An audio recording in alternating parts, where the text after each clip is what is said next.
Hello my friends, this is Dr. Beter. Today is August 2nd, 1976, and this is my monthly audio letter number 15.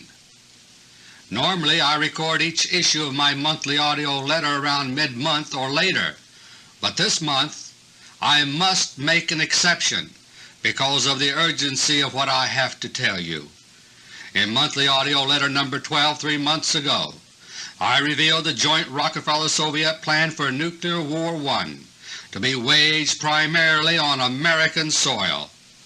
In that tape I also revealed the existence of the super-secret nuclear safe zone, a swath across the upper half of the continental United States and lower Canada between the latitudes of 40 and 50 degrees north, within which nuclear attack had been agreed not to take place under secret agreements between the four Rockefeller brothers and their Soviet allies.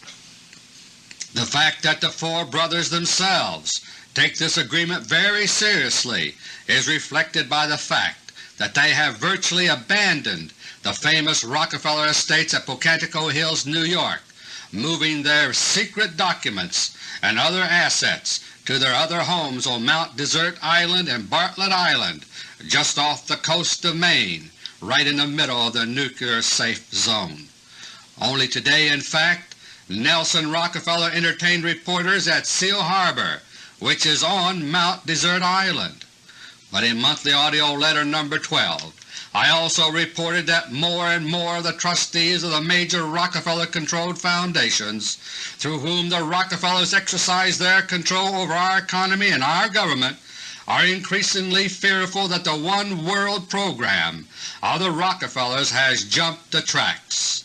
Over a period of 50 years and more, the wealth and power of the Western world, especially the United States, has been bled off in a continuous transfusion to strengthen the Soviet Union artificially. But now they see increasingly that they have opened Pandora's box, and that a terrible double-cross by the Soviet Union is looming closer and closer as the hideous dead end of their behind-the-scenes control of our nation. The very next month, in monthly audio letter number 13, I was able to reveal the existence of a Soviet-planted nuclear weapon in the waters near the entrance to Seal Harbor, Maine, ready to destroy the summer homes of David and Nelson Rockefeller upon Soviet command. And just 2 weeks ago, in monthly audio letter number 14 for July 1976, I revealed the presence in American territorial waters not only of 3 more bombs, but of 10 short-range, underwater-launched, multiple warhead missiles with nuclear warheads. We are now in the grip of a grotesque rerun of the deadly Soviet missile crisis of 1971, which I revealed and described in monthly audio letter number 14. Now as then, our leaders are not telling you one word about it, but this time the Soviet threat is vastly greater and more imminent than it was in 1971. What the Soviet Union is hatching, my friends, is a devastating naval surprise attack of worldwide dimensions, which goes far beyond even the huge dimensions of the threat I revealed to you last month. No less than 25 countries around the world are now threatened with surprise attack by the Soviet Union at any moment the Soviets may choose, by means of underwater launched missiles and bombs planted by the Soviet Navy. It has now been 2 weeks since I recorded monthly audio letter number 14, in which I challenged the United States Joint Chiefs of Staff to take appropriate action about the deadly Soviet nuclear offensive weapons in our territorial waters, and in which I pledged my readiness to cooperate fully with the Joint Chiefs. My challenge and offer of cooperation were also transmitted directly to the appropriate officials. But my friends, as of this moment, I have not received one word of official reply to my charges, my challenge, or my offer to help. The Joint Chiefs of Staff have been given notice of specific aggressive acts by the Soviet Union that imperil the peace and security of the United States, the placement of offensive nuclear weapons at strategic locations within American territorial waters. But to my knowledge up to this moment, they have not taken any action whatever to seek out, much less to destroy, any of the bombs or missiles I revealed last month, including even the missile near Pearl Harbor, Hawaii, whose location I spelled out in navigational coordinates. So long as this inaction continues, they are failing to protect our shipping, to protect our vital sea lanes of communication, to maintain general naval supremacy in our own waters, and to protect crucial naval bases and property, among other things. The Joint Chiefs of Staff are in flagrant and continuing violation of Title 10 of the United States Code and of the Department of Defense Directive 5100.1, which spells out the functions and responsibilities of the Armed Forces of the United States. What is the meaning of this? Does this mean that the Joint Chiefs are so completely trapped and insulated by Rockefeller agent Henry Kissinger that they are no longer free to do their duty? My friends, what hope can there be for us when our most trusted and respected leaders, civilian and military, fail us through treason and fear? The answer is that ours is not the only government facing this terrible Soviet threat. So I have turned this information over to them too. And while the United States government sits paralyzed through fear and Rockefeller treason, other governments are taking action. Meanwhile, my own efforts are to rob the Soviets of the crucial element of surprise which they are counting on to make their worldwide naval attack successful. Today I want to discuss these three topics. Topic number 1, the Rockefeller sellout of America to the Soviet Union. Topic number 2, the Soviet strategy for surprise naval attack in Nuclear War I. And topic number 3, the worldwide locations of Soviet underwater missiles and bombs. Topic number 1. In the early fall of 1938, an international conference was held to consider Adolf Hitler's demand that the Sudetenland, with its heavy German population, be ceded to Germany by Czechoslovakia. For years the Third Reich had been rearming itself to the teeth in open defiance of the Treaty of Versailles, but the Western Allies, afraid of offending Hitler, had done nothing about it. Prior to Czechoslovakia, Austria had been annexed under the pretext of racial ties like those in the Sudetenland that demanded such an organic relationship to Germany. The Allies had done nothing about Austria, and now Britain and France agreed as well to Hitler's annexation of the Sudetenland. On September 30, 1938, the fate of the Sudeten residents of Czechoslovakia was decided without their own participation when the infamous Munich Agreement was signed. Amid widespread relief, peace in our time was proclaimed, but less than a year later, on September 1, 1939, World War II began with Hitler's invasion of Poland. Just over a year ago, on July 30, 1975, a new Munich Agreement was signed. 35 signatories were involved as the Helsinki Accord was signed, sealing the fate of the Soviet satellites of Eastern Europe as a stable relationship referred to as organic and permanent by high officials of the United States Department of State. Widespread praise for the so-called Spirit of Helsinki assured us all that détente was doing fine and all was well. Meanwhile, the steadily accelerating Soviet military buildup has redoubled its pace in clear violation of the Strategic Arms Limitation Treaties, SALT, which forbid such major new weapons as the huge Soviet SS-19 ICBM now being deployed. In the past 10 years, the military superiority once enjoyed by the United States has been systematically and deliberately eroded, always with the excuse that our failure to unilaterally disarm in stages might seem provocative to Russia. Meanwhile, the Soviet buildup has doubled and redoubled, to the point where nations around the world are expressing increasing alarm at such military preparations, which now go far beyond anything that could conceivably be limited to self-defense. The situation is becoming so ominous that more and more nations which have formerly kept their silence rather than to risk offending the Soviet Union are now crying out in alarm. In May 1976, in the same month in which I recorded monthly audio letter number 12, telling you of the mounting fears of the Soviet double-cross by certain trustees of the major Rockefeller-controlled foundations, the clamor of concern over Soviet military intentions began building up.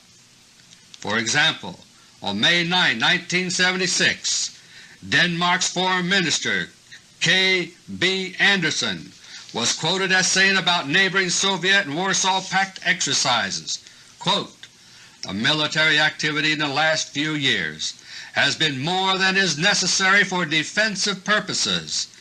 It is more than is reasonable in the spirit of Helsinki." Unquote.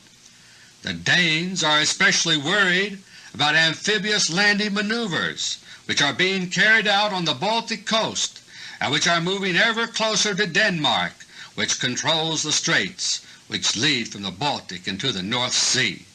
A week later, on May 16, 1976, Denmark's growing concern was echoed by West Germany's Foreign Minister Herr Gessner, who said that the Soviet Union is arming itself beyond its defense needs, creating a danger for European security.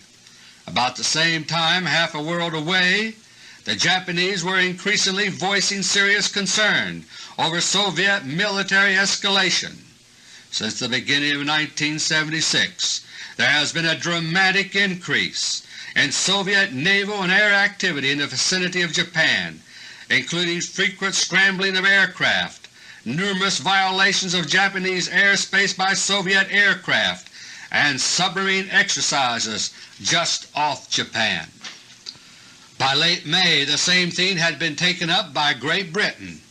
On May 26, 1976, British Foreign Secretary Crosland told the Central Treaty Organization foreign ministers, quote, "We cannot ignore the evidence of our eyes. It has been precisely during the years when the Soviet Union has advocated détente that we have witnessed the steady buildup of the Soviet armed forces." Unquote. Nor have the warnings by leaders of other countries abated.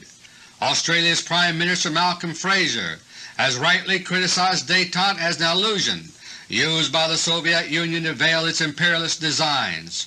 Red China, which is badly weakened at the moment by the devastating earthquakes, has expressed worry over the recent strengthening of Russian land and air forces along her northern frontier.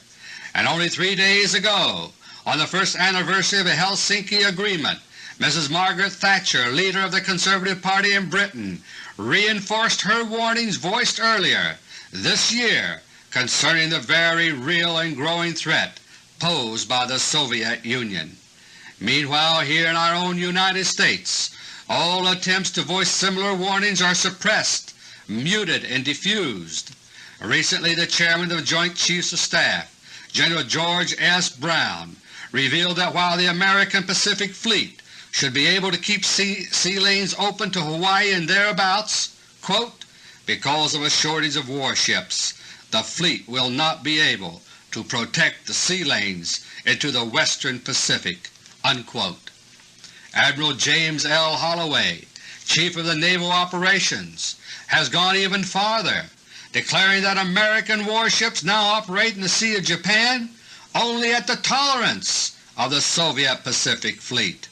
No wonder the Japanese are worried, but perhaps the most dismal estimate of the situation comes from retired Admiral Elmo Zumwalt, who flatly says that the United States could not win a war against the Soviet Union today. Well, he ought to know. It was while he himself was Chief of Naval Operations that the Soviet missile crisis of 1971 occurred, involving underwater missiles in American and Canadian waters, as I revealed last month. Meanwhile, Rockefeller-Soviet agent Henry Kissinger speaks comforting lies for American public consumption about the military inferiority of the Soviet Union. And our interim President, Ford, speaking words put in his mouth like a ventriloquist by Nelson Rockefeller and Kissinger, solemnly lies to us that there have been no violations of the SALT agreements by the Soviets, and that they have refrained from using any loopholes in the SALT agreements. The Rockefeller major media drum lies like these into our heads, creating a false sense of security.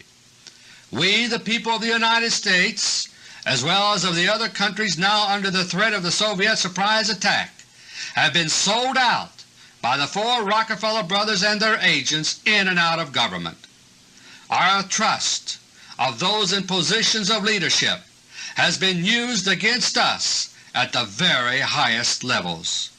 We have all been double-crossed for the private gain of a handful of greedy, callous men. And yet, even they too are about to lose everything in the same way, double-crossed by the Soviet Union. Topic number 2.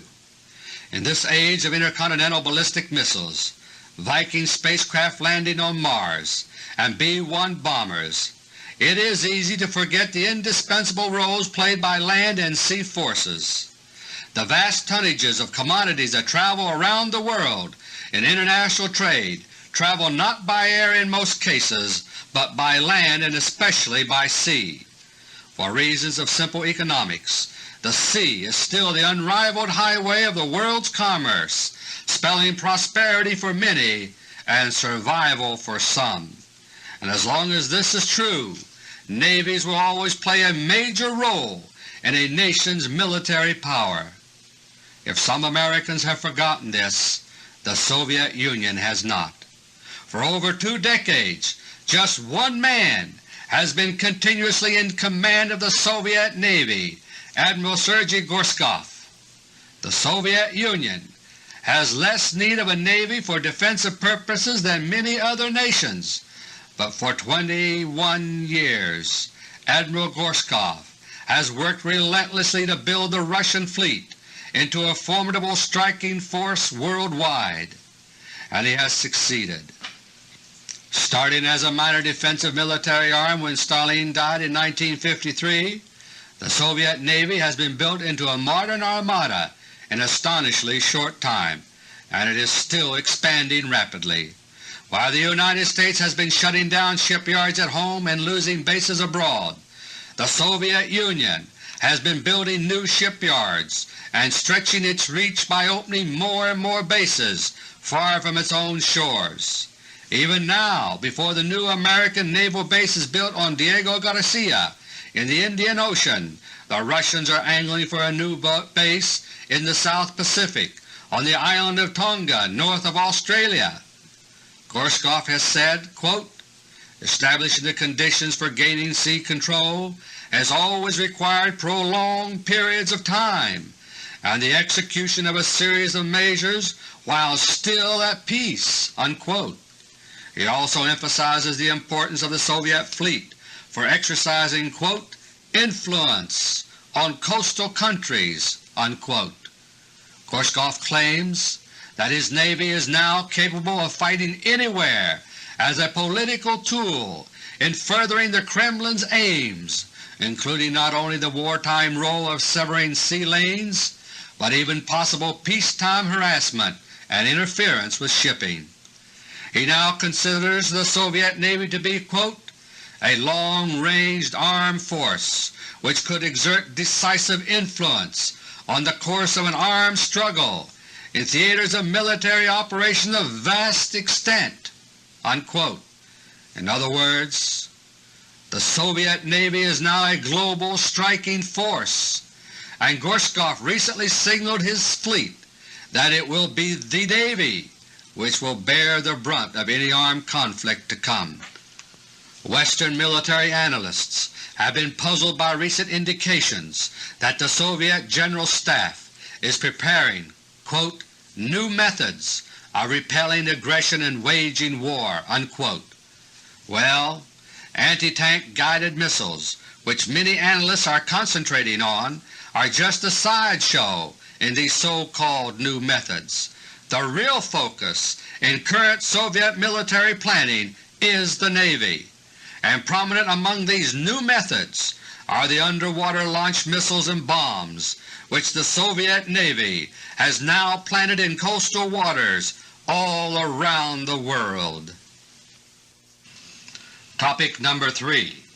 In monthly audio letter number 14, which I recorded just 2 weeks ago on July 19, 1976, I reported the presence of 4 bombs and 10 short-range underwater launch missiles with multiple nuclear warheads in the territorial waters of the United States, all of them planted there by the Soviet Union.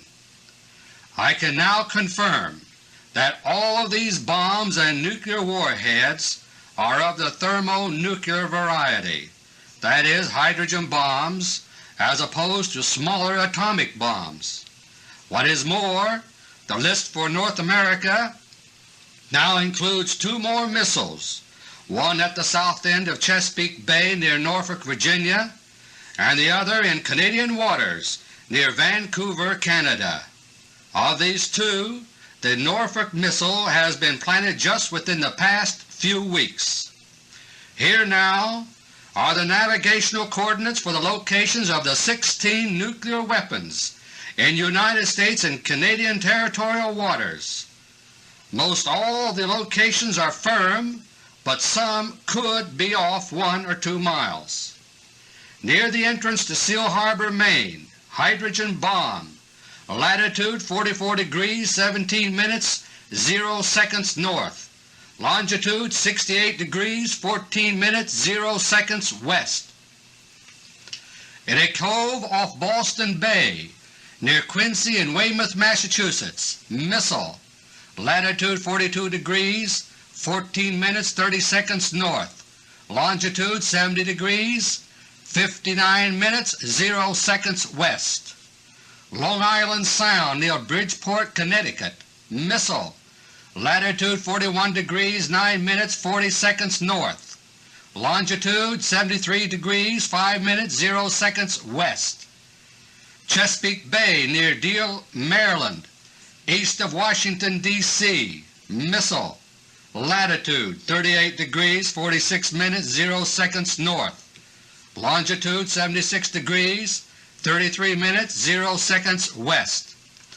Potomac River near Indian Head, Maryland, south of Washington, D.C., hydrogen bomb, latitude 38 degrees 33 minutes 40 seconds north, longitude 77 degrees 12 minutes 0 seconds west. South end of Chesapeake Bay near Norfolk, Virginia, missile, latitude 36 degrees 58 minutes 30 seconds north, longitude 76 degrees 16 minutes 0 seconds west. Inside Pensacola Bay, Florida, missile, latitude 30 degrees 23 minutes 30 seconds north, longitude 87 degrees 11 minutes 30 seconds west.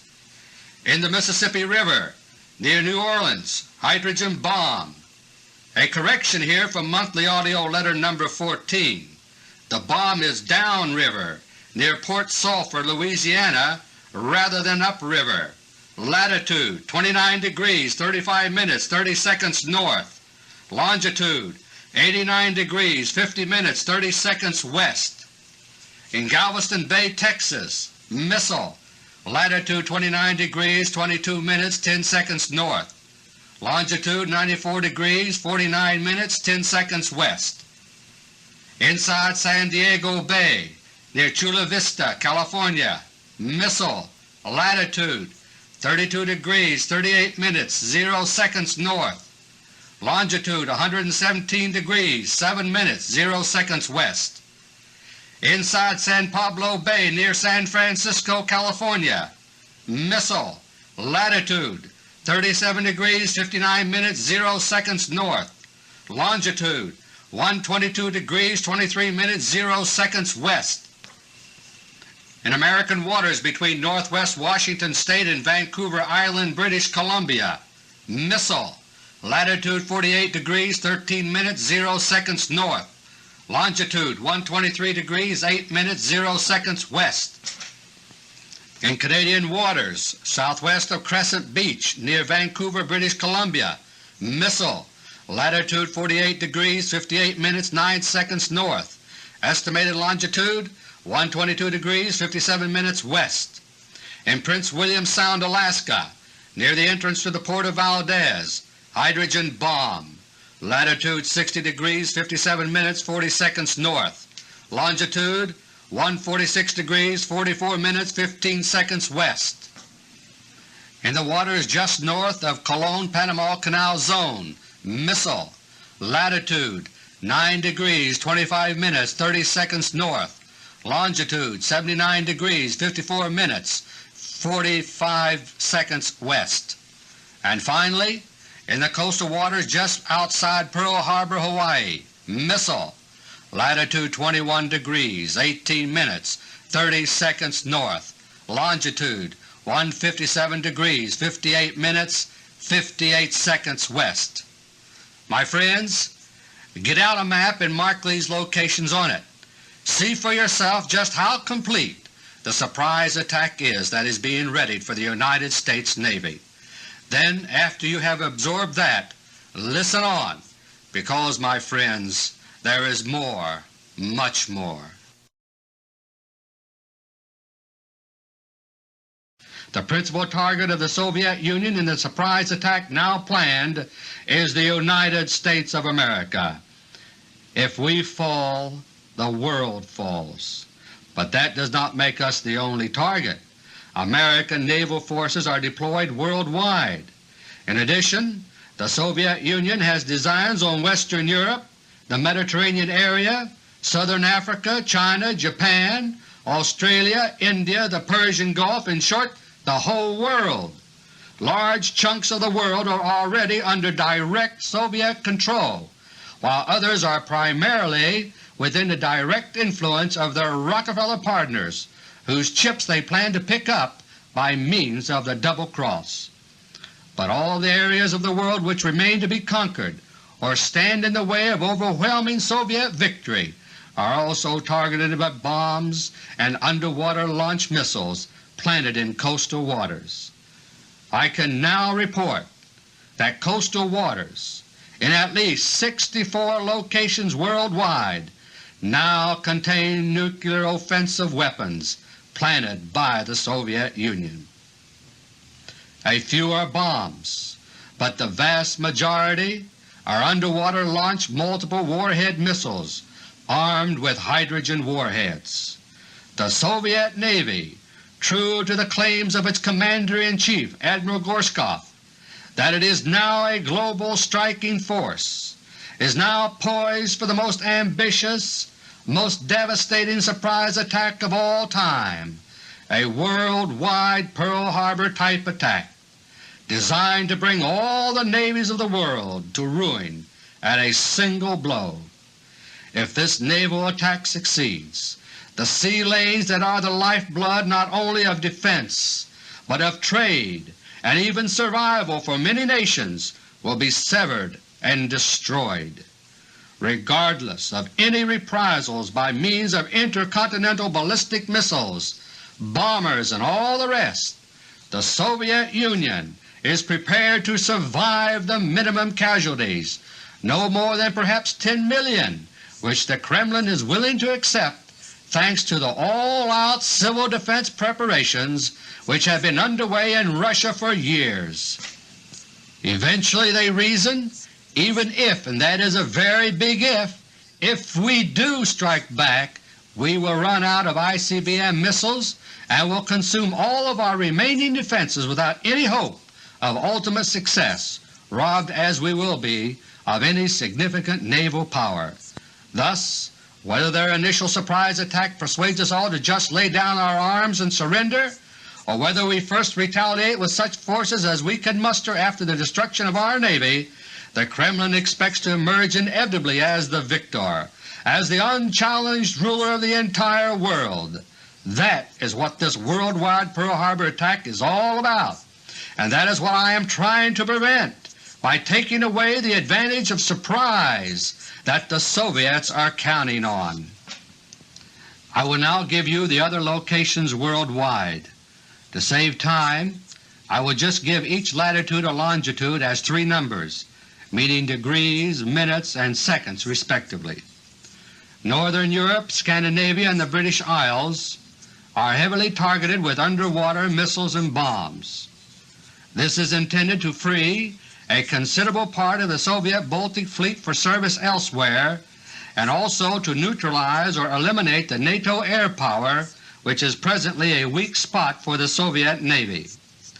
Denmark is the key to Soviet access to the Baltic Sea, and 2 missiles are now planted in Danish waters, one north of Copenhagen at latitude 56, 10, 37 north, longitude 12, 25, 56 east. The other to the south at latitude 54, 55, 30 north, longitude 10, 27, 51 east. Far to the north a missile is also located at the north end of the Gulf of Bothnia, near the border between Finland and Sweden, at latitude 65, 42, 25 north, longitude 24, 34, 0 east. On the Baltic coast of West Germany, just south of Denmark, a missile is located at latitude 54, 27, 27 north, longitude 13, 4, 14 east, while the North Sea coast of West Germany is the site of another missile near Bremerhaven at latitude 53, 39, 50 north, longitude 8, 20, 41 east. Moving on down the North Sea coast to the Netherlands, a hydrogen bomb has been planted by the Soviets just outside the midsection of the huge dike about 50 miles north of Amsterdam. The bomb is at latitude 53, 24 north, longitude 5, 10, 55 east. If it were detonated, the North Sea would rush in like a tidal wave to crush and drown the inhabitants of Amsterdam and more than 1,000 square miles of Dutch low country formerly reclaimed from the sea. This is horrible to imagine, my friends, but it would be far more horrible if we allowed the Soviet Union to do it. As if that were not enough, the Netherlands coast is also threatened by a missile at latitude 51, 36, 7 north, longitude 3, 55, 43 east, in a cove southwest of Rotterdam. The French coast too is targeted. One missile is southwest of Brest at latitude 48, 10, 23 north, longitude 4, 50, 12 west. The other missile, further south, is about midway between Nantes and Bordeaux at latitude 46, 15, 9 north, longitude 1, 30, 51 west. As I have explained in earlier monthly audio letters, such as number 6 for November 1975, the Rockefeller plans for war did not include hostilities in Europe or Great Britain. But remember, the Soviet surprise attack plan is all part of the massive Soviet double-cross of their Rockefeller masters, and nowhere does the magnitude of this great double-cross create a greater shock than in looking at the current Soviet threat against the British Isles. Under the Rockefeller scenario, the United Kingdom was not to be involved in hostilities, but under the surprise attack double-cross being readied by the Soviets, the British Isles are now the most heavily targeted area on earth in terms of the geographic concentration of missiles and bombs now planted in their territorial waters. Not only naval targets, but American and Royal Air Force targets are crucial to the Soviet goal of liberating their own northern naval fleet to help conquer and patrol the rest of the world. the Soviets view England as a huge enemy aircraft carrier that must be sunk. Beginning on the northeast coast of Scotland, a missile is located in Moray Firth, northeast of Inverness, at latitude 57°36' north, longitude 4249 west. Next, near the entrance to the Firth of Forth, at northeast of Edinburgh, Scotland, a missile is planted at latitude 5670 north, longitude 23146 west. Next, an atomic bomb, not an hydrogen bomb, is at the narrow entrance to the cove at Middlesbrough, England, at latitude 543830 north, longitude 1743 west. Continuing down the coast, a missile is roughly centered in the entrance to the bay known as the Wash, east of Nottingham, latitude 53,730 north, longitude 03048 east. And on the north flank of the entrance to the Thames River, east of London, still another missile now sits at latitude 51,370 north, longitude 1226 east. Moving over to the west coast, a missile is located in the water about 30 miles north of Liverpool, at latitude 53,490 north, longitude 3640 west. Further north, at latitude 54,550 north, longitude 33050 west, a missile is planted in Solway Firth at the border between England and Scotland. North of that, a missile now lurks in the Firth of Clyde, southwest of Glasgow, Scotland, at latitude 55,390 north, longitude 574 west. And the last missile in the waters along the west coast is in the channel known as Little Minch, off the northwest coast of Scotland, at latitude 57,210 north, longitude 65237 west. Ireland too has been targeted. The entrance to Dublin Harbor contains a hydrogen bomb at latitude 53,200 north, longitude 650 west. Likewise, the entrance to the harbor at Cork on the south coast also contains a hydrogen bomb at latitude 51,480 north, longitude 8,1424 west. And in the waters of the west coast of Ireland, there is a missile in Blacksod Bay at latitude 54,130 north, longitude 95634 west. To round out the Soviet preparation for total elimination of resistance to movements of its northern naval fleet, Iceland also has two missiles in its coastal waters. One is near the entrance to the port at Reykjavik at latitude 64,1024 north, longitude 21,5615 west. The other is near the northwest side of the island at latitude 66,902 north, longitude 22,5818 west. So much for any obstacles to the Soviet northern and Baltic fleets if the surprise attack by underwater missiles and bombs is carried out. The next major area of concern to the Soviet Navy is the Mediterranean, and there too preparations have been made. The main American naval base now left in the Mediterranean is at Naples, Italy, and in the northwest side of the Bay of Naples a Soviet underwater launched missile is now located at latitude 40,47,4 north, longitude 14,600 east. In addition, 4 more underwater missile sites have been set up by the Soviets in the west end of the Mediterranean so that the American Sixth Fleet can be completely cornered, trapped, and ultimately destroyed, leaving the Mediterranean as a Soviet lake. Missiles are located just inside the Strait of Gibraltar on the north side at latitude 36,829 north, longitude 52417 west, and on the south side at latitude 35,5445 north, longitude 51813 west. The other two missile sites are about 140 to 150 miles east of Gibraltar, one on the north in the Gulf of Almeria at latitude 36, 43.7 north, longitude 2.15.0 west. The other on the south near a point of land jutting out from Malaya, Morocco at latitude 35, 26.13 north, longitude 2.52.35 west. The waters around southern Africa contain 3 missiles. One is southwest of Cape Town, South Africa at latitude 34.12.4 south, longitude 18.10, 18 east. Another is on the Transkei coast, roughly midway between Durban and Port Elizabeth, South Africa at latitude 32.232 south, longitude 29.8.7 east.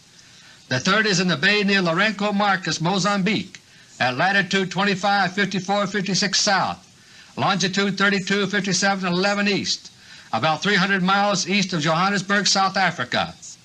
The rest of Black Africa is already under joint Rockefeller-Soviet domination, which the Soviets plan to transform into pure Soviet domination by means of their massive double-cross of the 4 Rockefeller brothers. A similar situation prevails throughout Latin America, and aside from the Panama Canal missile, the Soviets have not planted anything in Latin American territorial waters. The only nuclear missiles in Latin America are those in Guyana, targeted on the Panama Canal, the southern United States, and other places. I can now reveal that these have been removed from the vicinity of Temera Airfield near Georgetown and moved to a site about 100 miles south of Georgetown, Guyana at latitude 5.20.0 north, longitude 58.754 west, southeast of the town of Ituni.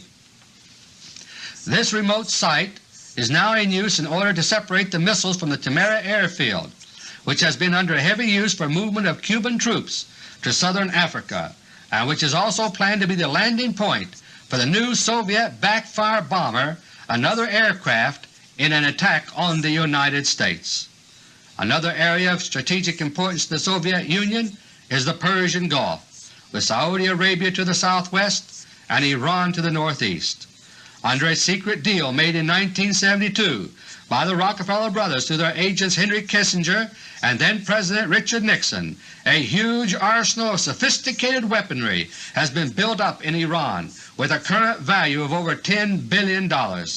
This includes 80 brand new F-14 jet fighters, Hawk anti-aircraft batteries totaling 1,800 missiles, and an ultra-modern naval fleet that includes 6 guided missile destroyers more advanced than anything owned or on order for our own United States Navy. Can you imagine? And yet the tremendous arms buildup in Iran has far outpaced the ability of Iran to use these arms due to lack of adequate training.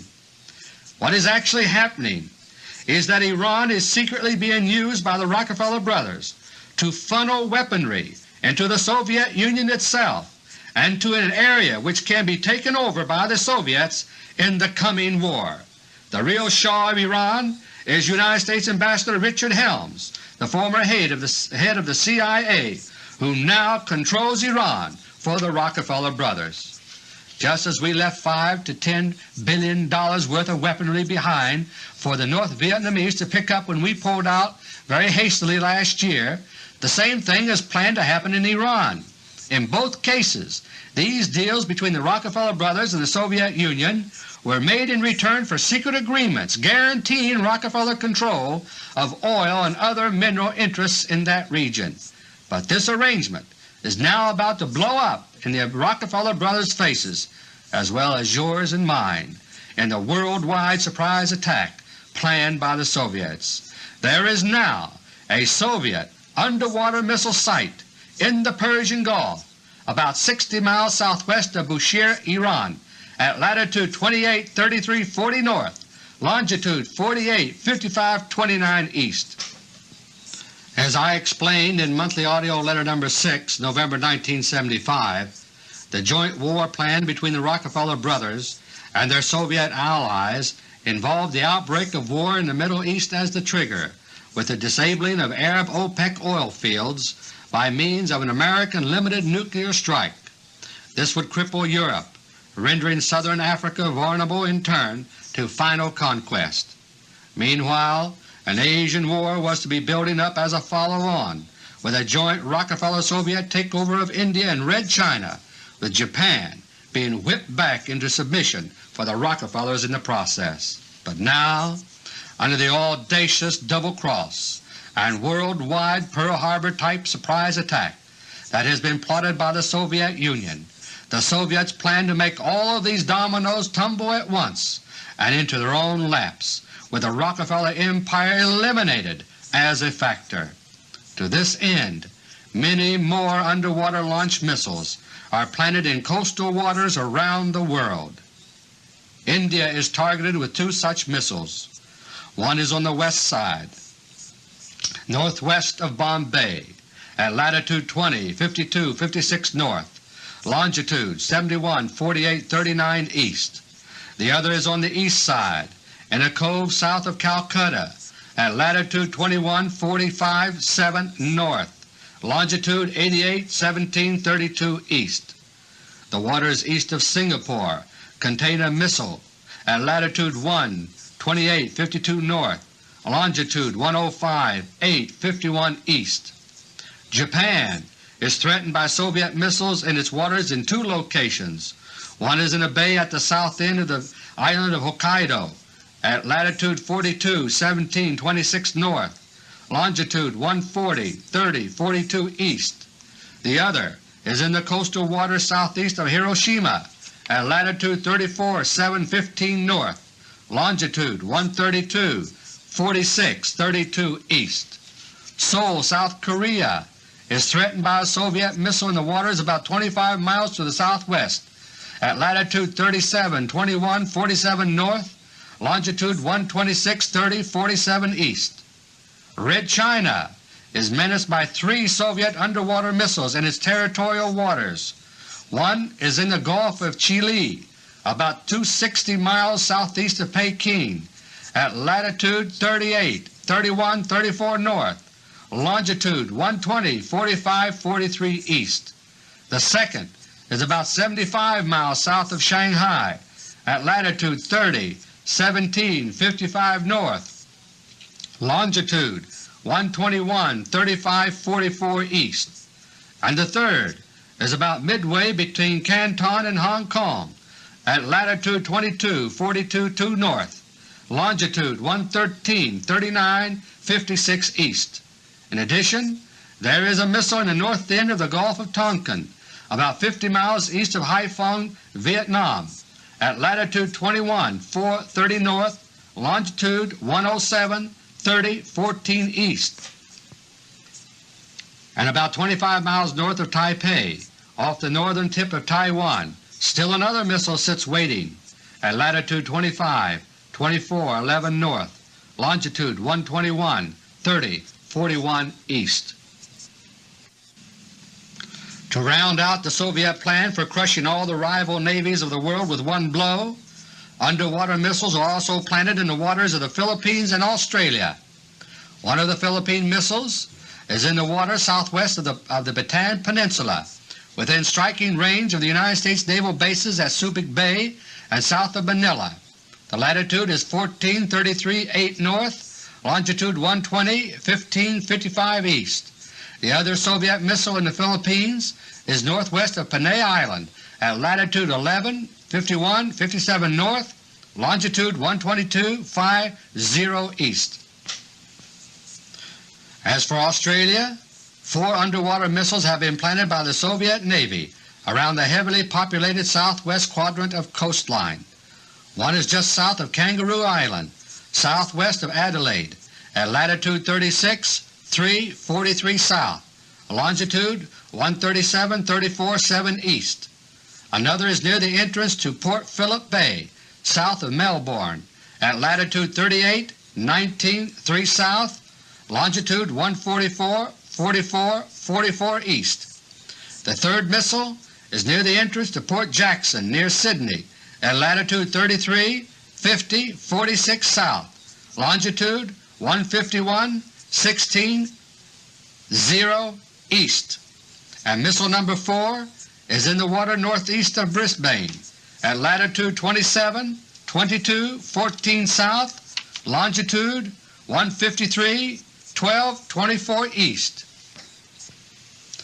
My friends, the worldwide surprise attack that has been prepared by the Soviet Navy makes the Soviet Union the aggressive, all-out enemy of every other nation on earth. The sheer audacity of such a plan is one of its greatest strengths. No one would expect such an attempt to bring the whole world to its knees all at once. This is especially important as it regards the double cross of the Rockefeller Brothers. The Rockefellers themselves had the audacity to spirit away the monetary gold supply of the United States, realizing full well that most people would find such a huge crime unbelievable and would therefore never suspect anything. But the worldwide surprise attack that has been devised by the Soviets is designed to take even the Rockefeller Brothers themselves off guard. They have held sway over the Kremlin for so long that they literally cannot imagine losing that power. And so the Soviets believe no one will believe such a thing is possible until the day they push a button. Signals flash worldwide by satellite, missiles erupt from coastal waters around the world, and the biggest surprise attack in history takes place. Then everyone will believe, but then it will be too late. This is the long and the short of the fantastic Soviet gamble that is now ready to be played out at the moment they choose. My friends, what I have told you is the truth, and while you may be tempted to try to argue 1,000 ways to convince yourself not to believe what I have said, just keep one cold, simple fact in mind. The truth does not change just because we do not believe it. On the evening of December 6, 1941, the American fleet was peacefully at anchor in Pearl Harbor, Hawaii, and Christmas parties were in progress. Suppose you had been at one of those parties, and I had walked in and started trying to tell people that the Japanese were going to attack the following morning. Your reaction would probably have been, quote, "But we haven't heard anything about that. There's nothing on the news about it, and the government hasn't sent us any warnings, and the fleet certainly would not be in the harbor like this if there were any danger. I just don't believe it." Unquote. I might have then produced all kinds of evidence about the Japanese build-up, little-known information about the efforts of the Rockefeller-sponsored Institute of Pacific Relations to bring on such an attack, and so on. Yet you might still have refused to believe me. But I would have been telling the truth, and the truth would still have been the same. At 7:55 a.m. the following morning, a sky full of Japanese planes raining death on your head would have been proven my warnings, but then it would have been too late. Don't let it be too late this time. My charges are true, and they will be proven to be true one way or the other. They can be proven now by forcing those officials, military and civilian, who have the responsibility of protecting our lives to do their duty, to find and neutralize these missiles and bombs. Or we can sit back and listen to more lies, more comforting arguments, more distractions, until the unearthly flashes of burning light from hydrogen bombs drive the truth home horribly, conclusively, and irreversibly. Until next month, God willing, this is Dr. Beter. Thank you, and may God bless each and every one of you.